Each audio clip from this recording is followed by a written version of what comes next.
বিশ্ব রাজনীতিতে রুদ্ধশ্বাস পরিস্থিতি। একঘরে হওয়ার পথে ইসরায়েল।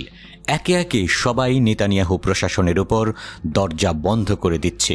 এমন সময়ই তুরস্কের প্রেসিডেন্ট রিসেপ তাইয়েপ এরদোয়ানের এক চাঞ্চল্যকর ঘোষণা।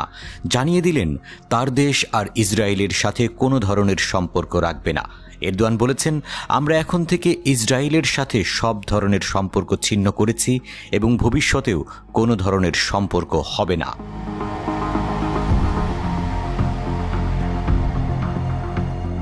এবারের স্পষ্ট ভাষায় এই কঠিন সিদ্ধান্তের কথা জানিয়েছেন তিনি।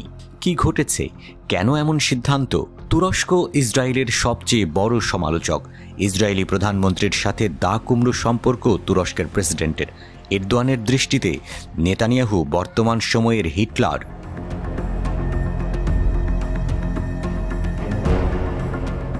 এমন একটি মুহূর্ত যখন পুরো বিশ্ব তাকিয়েছিল তুরস্ক এবং ইসরায়েলের সম্পর্ক কোন দিকে মোড় নেয়, তখনই প্রেসিডেন্ট এরদোয়ান জানিয়ে দিলেন তার সরকার ইসরায়েলের সাথে সম্পর্ক পুনঃস্থাপন করবে না।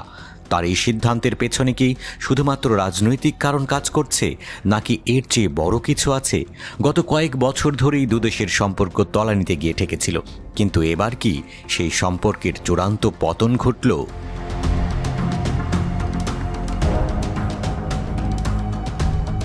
গত এক দশক ধরেই তুরস্ক এবং ইসরায়েল সম্পর্কের মাঝে উত্তেজনা ছিল।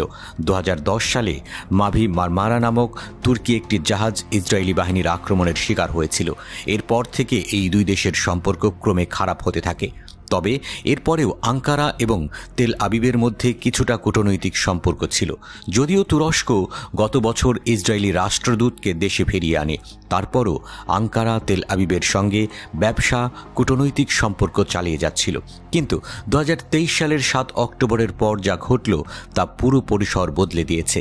গাজায় ইসরায়েলের আক্রমণের পর তুরস্কের অবস্থান আরও কঠোর হয়ে ওঠে। তুরস্ক সরাসরি ইসরায়েলকে যুদ্ধাপরাধের দায়ে অভিযুক্ত করেছে।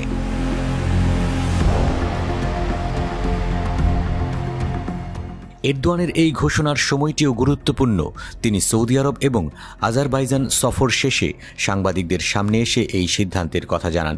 আরব রাষ্ট্রগুলোর সঙ্গে সম্পর্ক মজবুত করার চেষ্টা করছে তুরস্ক, বিশেষ করে গাজা যুদ্ধের পর। তুরস্কের এই সিদ্ধান্তের পেছনে কি শুধুমাত্র ইসরায়েল ফিলিস্তিন পরিস্থিতি দায়ী, নাকি আঞ্চলিক রাজনীতির বড় এক পালাবদলের ইঙ্গিত?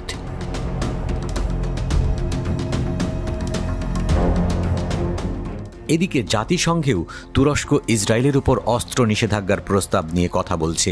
এ বিষয়েও 52টি দেশ তাদের সমর্থন জানিয়েছে। এরদোয়ান যে এভাবে ইসরায়েল বিরোধী একটি বৈশ্বিক জোট গড়তে সক্ষম হবেন তা বিশ্বের অনেক বিশেষজ্ঞকেই চমকে দিয়েছে।